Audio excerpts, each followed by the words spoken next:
Hello and welcome to This Cresfest World. My name's Neil Adam and I'm your host. Cresfest is a music festival which takes place early in April every year in Creswick, a small country town near Ballarat in country Victoria, maybe 90 minutes out of Melbourne. Organising a music festival in a small town puts you in touch with all kinds of interesting people. Some are local, some are not. Some are musicians and some are not. Some of the chat is about music and some is not.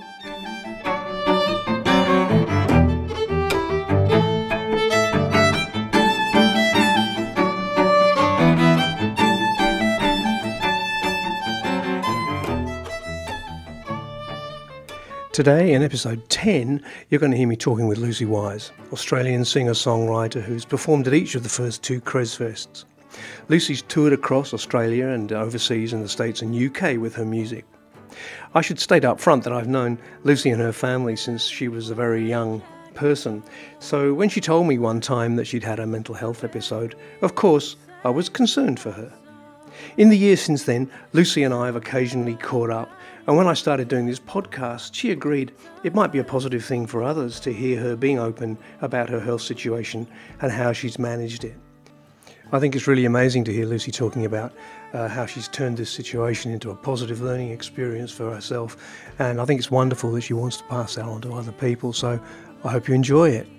If any of what follows leads you to have concerns for yourself or anyone else, please call Beyond Blue 1300 22 4636 or Lifeline Australia on 13 11 14. Now, over to Lucy.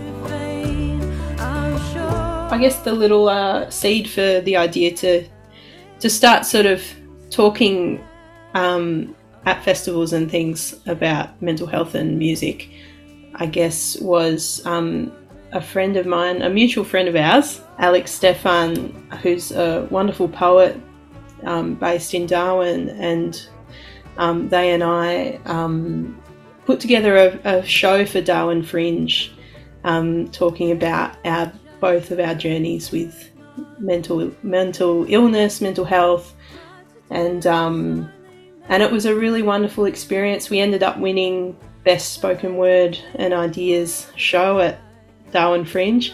So it was just a hugely powerful experience to, for the first time for me, sort of talk openly with an audience about my journey. And both of us actually, Alex had done a fair bit in their poetry, but that's kind of where it started, and so decided to sort of carry that idea to Cresfest on your invitation, and ended up doing sort of a conversation in the little courthouse with Monique Clare, and we chatted about our experiences.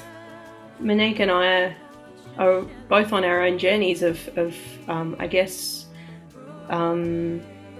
including our whole life experience in our art, I guess. And so we both sort of talked a bit about that, about openness and emotional, including, I guess, your emotional experience in your art, but also in your performing, and what that means and how it can be scary at first, starting to do that for the first time. But incredibly rewarding. I guess we've both shared the experience of starting to, I guess, be open with the people who come to see us, and write about things that are challenging to write about and sing about. And we've both been on a bit of a journey of it at first feeling quite scary to do, but feeling important at the same time, so we keep doing it. And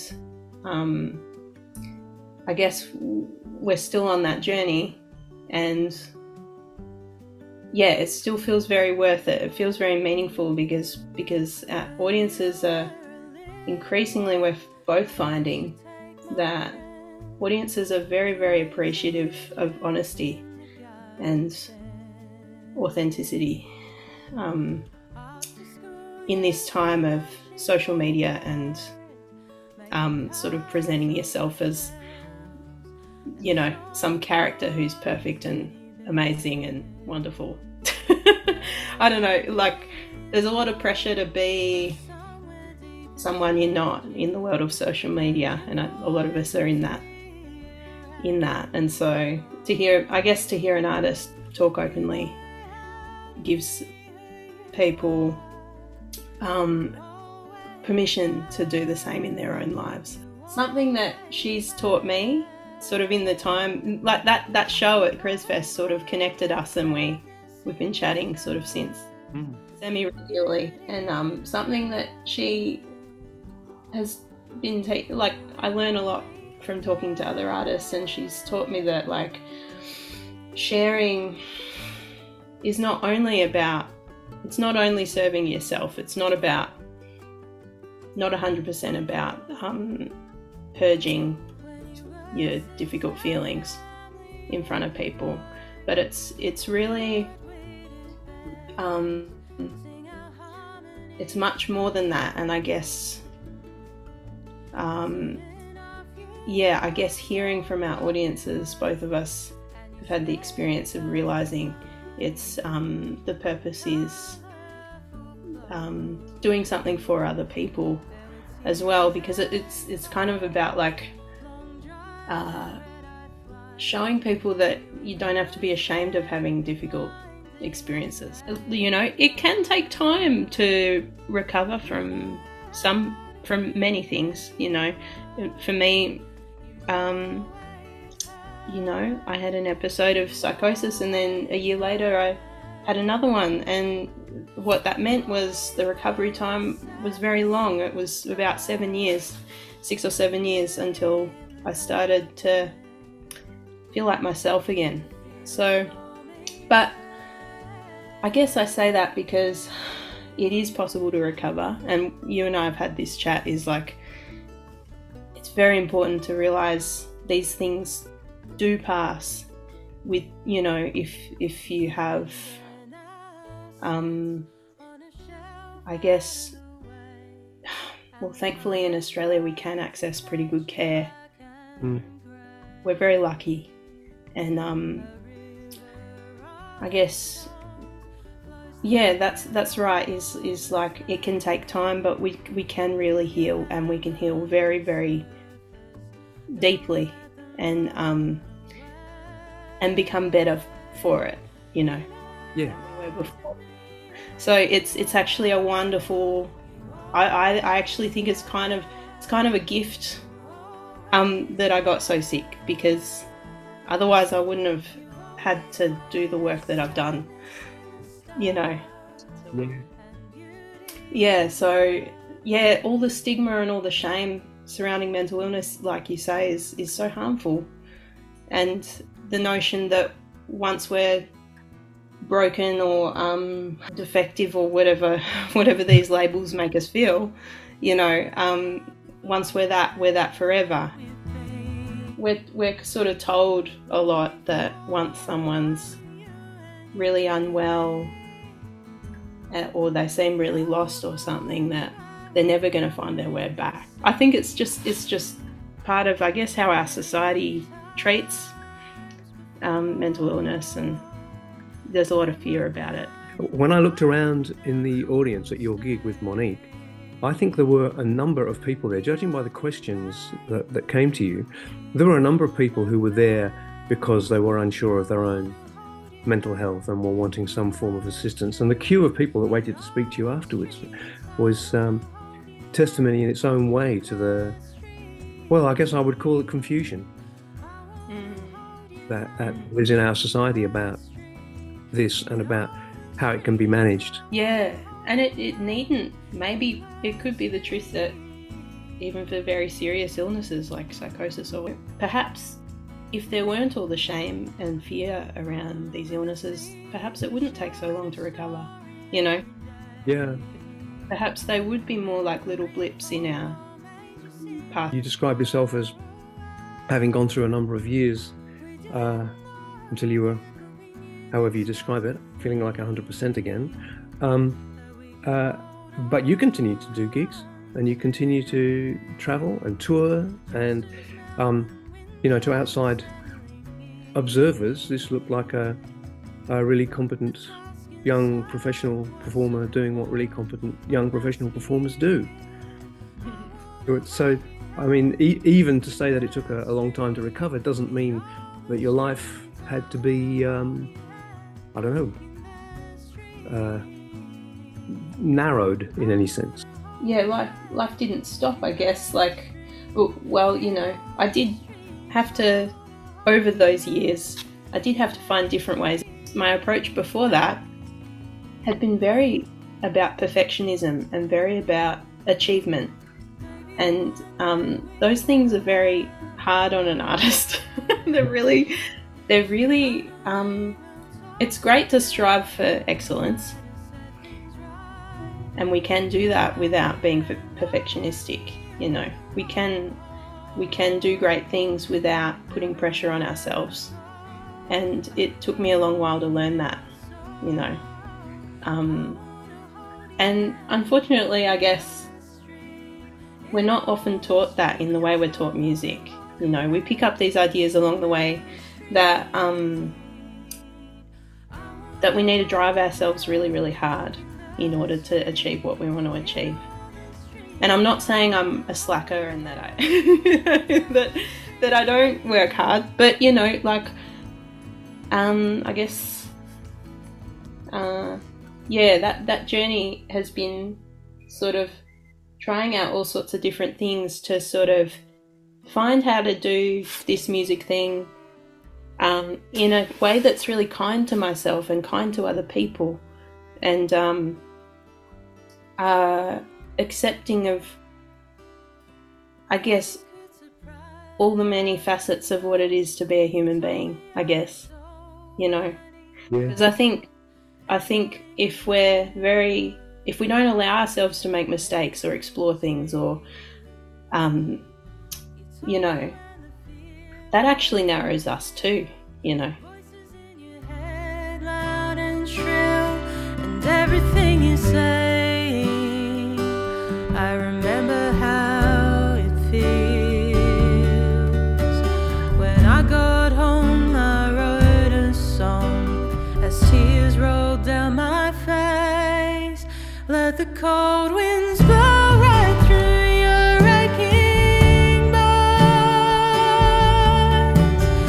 It's so hard being out here on your own. Looking back, you'll see where you have fallen is where you've grown. Let the cold winds blow right through your aching bones. So I wrote Cold Winds after having a conversation with someone who had been through the same kind of thing I'd been through, and I'd never met anyone who'd had that experience before. Like, never actually chatted to someone. I'd heard about other people in my community who'd had psychosis, but this was chatting with someone who, and we were sharing, whoa, like, we had such similar qualities to the experiences we had. So yeah, that experience, it showed me that I needn't be ashamed of what I went through because someone else had been through the same thing. And I feel like Monique and I have both had our own different versions of that journey, you know, and that I wasn't alone in having experienced that. I mean, sort of all these songs on the new album feel like, yeah, sort of touching on deep feelings. And like you say, yeah, I guess there are different forms of songwriting, and I would love to be able to do the journalistic kind of songwriting as well. And maybe that's a challenge. But I guess we always put a little bit of ourselves into even that kind of song, I reckon. But I wrote a song for my younger sister Rowie called Feel It All. And, that sort of talks about how being an artist means that you feel things quite deeply, even from a very young age. And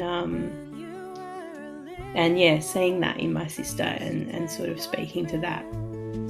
To wave to you through the kindergarten fence.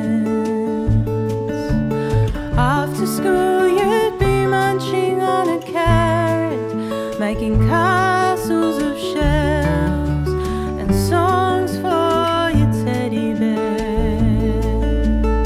Melodies shone from somewhere deep inside you, and your voice was clear and strong. You know how to be who you are. You always have. You always have. You've always known this. Do you know what I've got sitting here in front of me? Because I knew that I was going to have this conversation with you. I'm looking for the year. Oh, it's 1999. And this is your mum's album, Yes. Louisa Wise, This Blue World. I don't know if anybody else has pointed out to you the, well, it's not really a similarity of title, is it? But it is a, it's got blue in there. It's definitely. You know that album of Louisa's. I told her this at your wedding. I told her that this album is one of the ones. You know, it's now 24 years old. I play it repeatedly here. You know, we had that lovely time when Louisa and your dad and Judy and I played at a couple of festivals. We kind of got together long distance and organised the material, had a quick practice, and then went and did gigs as a four-piece. And we had such a lovely time doing that. We had such a lovely time. And a couple of the songs on here were in that repertoire. The Ballad of Grace and Sam, what a great song. This Blue World itself, that is a fantastic song.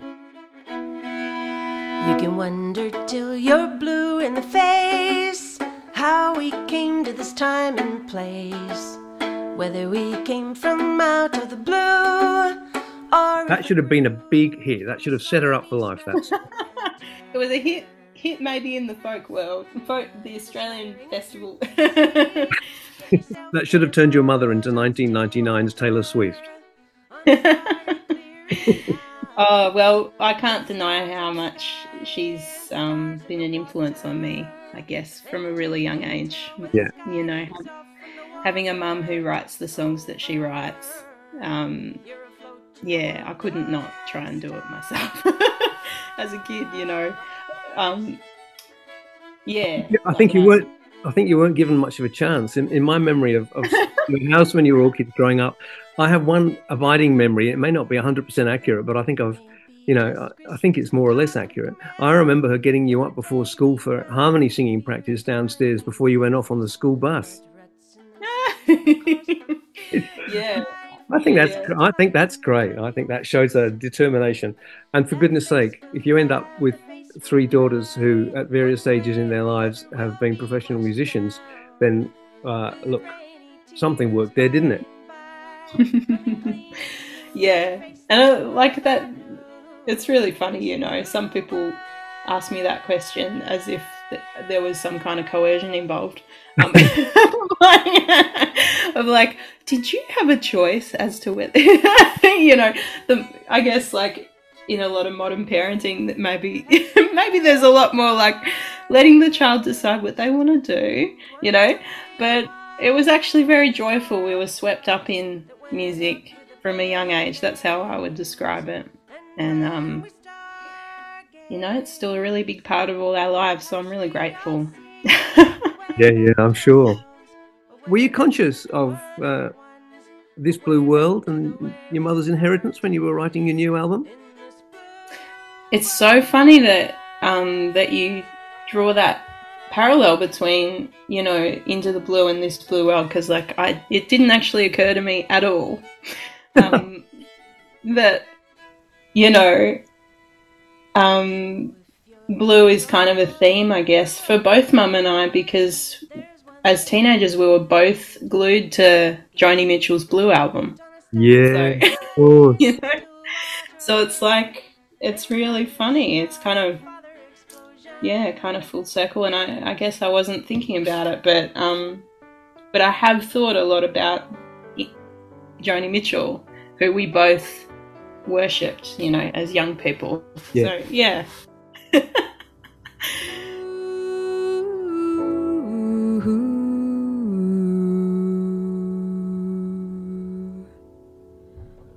Songs are like tattoos, you know I've been to sea before. Crown and anchor me, or let me sail away. Hey blue, there is a song for you, ink on a pen. Yep, songs are like tattoos, Joni says. They get under your skin. I want to thank Lucy for that really honest and heartfelt conversation about mental health.